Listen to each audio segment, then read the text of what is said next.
Arizona had more than 28,000 reports of identity theft in 2021, according to the Federal Trade Commission.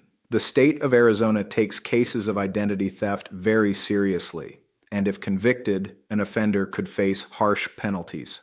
The consequences of an identity theft conviction in Arizona can range depending on the type of identity theft and if you are a repeat offender. Due to the seriousness of this crime, it is critical to have a strong defense team on your side to fight on your behalf. Identity theft occurs when someone steals another individual's personal information and uses it to take their money, file tax returns, open credit accounts, make health insurance claims, or perform similar actions without their consent. Once an individual's personal information is stolen, it can be used to rent an apartment, make purchases, get a loan, obtain utilities, purchase a vehicle, receive medical services, or do other activities. Due to advancements in technology, identity theft can also occur over the internet. This means that someone thousands of miles away could potentially steal the identity of another person in a different city, state, or country. Some of the most common ways that identity thieves access personal data are through data breaches, unsecure browsing, dark web marketplaces, malware activity, phishing attacks, and Wi-Fi hacking. In Arizona, the law states that there are 3 primary types of identity theft. According to Arizona law, these include 1. Identity theft. Identity theft occurs when a person takes another individual's name and personal information, such as their social security number, and uses it without their permission to perform certain activities, such as opening a new account. Identity theft could mean the theft of either a real or fictitious identity for an unlawful purpose that causes a loss for an individual or entity. This type of theft may also be used to obtain or continue employment.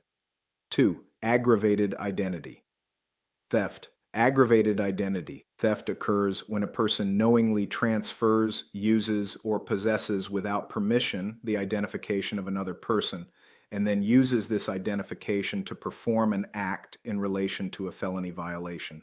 What makes aggravated identity theft different from standard identity theft is that the offender obtained the personal identifying information of 3 or more individuals or entities, whether real or fictitious, with the intent to use their identities for unlawful purposes. 3. Identity trafficking.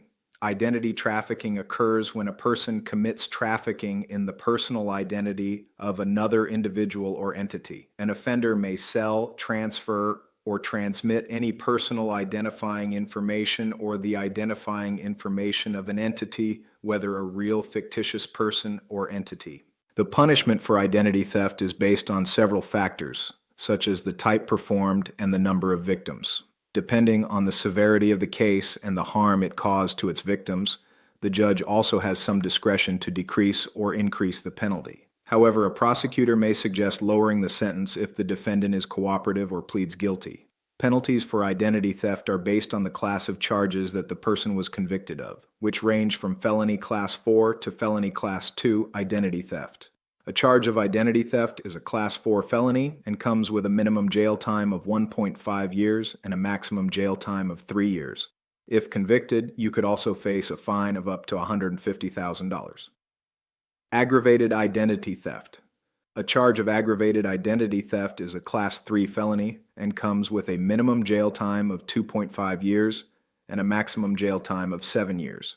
If convicted, you could also face a fine of up to $150,000. Identity trafficking. A charge of identity trafficking is a Class 2 felony and comes with a minimum jail time of 4 years and a maximum jail time of 10 years. If convicted, you could also face a fine of up to $500,000. Identity theft is considered a very serious offense in Arizona and can carry jail time and a hefty fine. If you have been charged with identity theft, it's important to speak with an experienced criminal defense attorney right away. At Jackson White, our team of highly qualified criminal defense attorneys has extensive experience handling identity theft cases throughout the state. At Jackson White Attorneys at Law, we understand that people make mistakes, and we work hard to ensure that you have a bright future. To learn more about how we can help you with your case, or to schedule a consultation with our criminal law team, contact our office today at 480-745-1639.